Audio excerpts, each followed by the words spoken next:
قال رب السجن أحب إلي مما يدعونني إليه وإلا تصرف عني كيدهن أصب إليهن وأكن من الجاهلين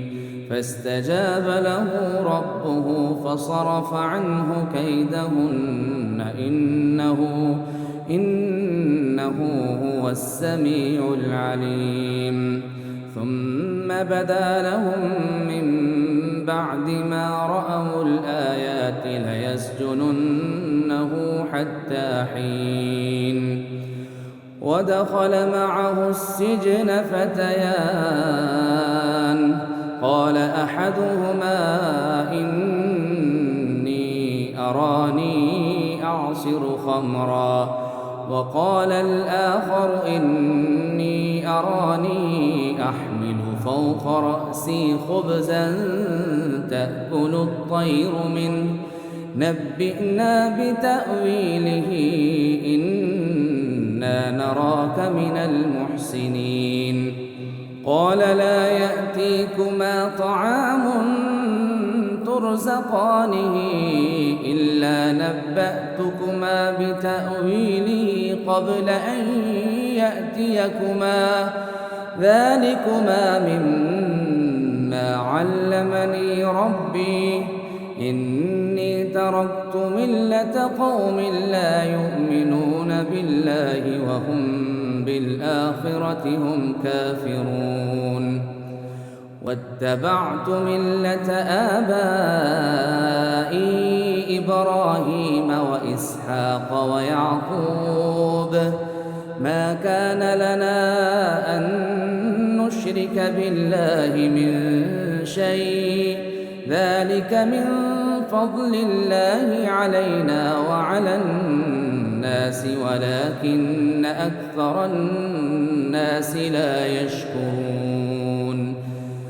يا صاحبي السجن أأرباب متفرقون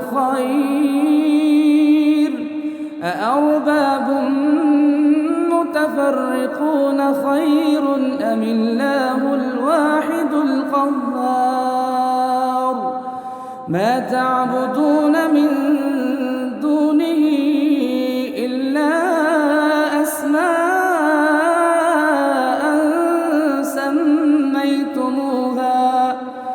سميتموها أنتم وآباؤكم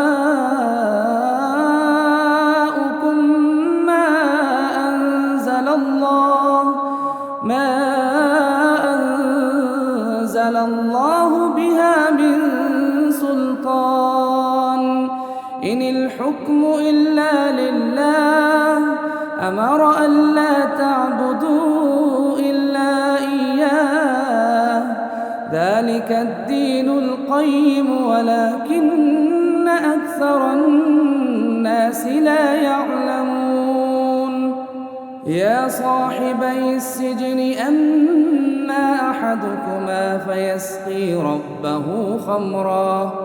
وأما الآخر فيصلب فتأكل الطير من رأسه قضي الأمر الذي فيه تستفتيان وقال للذي ظن أنه ناج منهما اذكرني عند ربك فأنساه الشيطان ذكر ربه فلبث في السجن بضع سنين وقال الملك إني أرى 7 بقرات سمان يأكلهن 7 عجاف و7 سنبلات خضر وأخر يابسات يا أيها الملأ أفتوني في رؤياي إن كنتم للرؤيا تعبرون قالوا أضغاث أحلام وما نحن بتأويل الأحلام بعالمين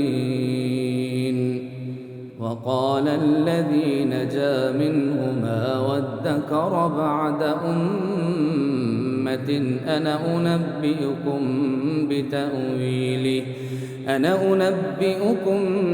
بتأويله فأرسلون يوسف أيها الصديق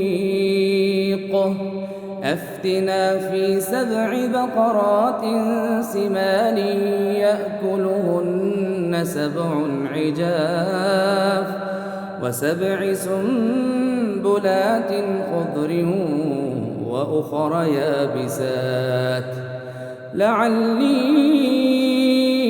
أرجع إلى الناس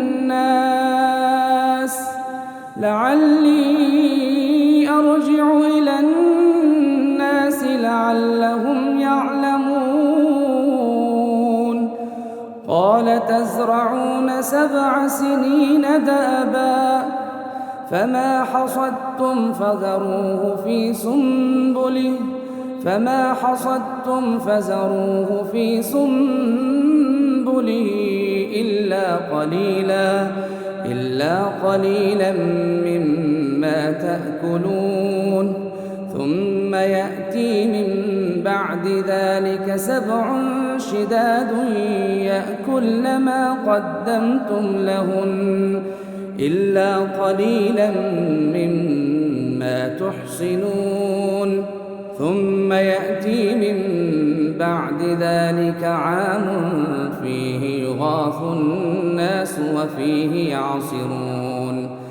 وقال الملك ائتوني به فلما جاءه الرسول قال ارجع إلى ربك فاسأله ما بال النسوة اللاتي قطعن أيديهن إن ربي بكيدهن عليم قال ما خطبكن إذ راوتن يوسف عن نفسه قلن حاش لله ما علمنا عليه من سوء قالت امرأة العزيز الآن حصحص الحق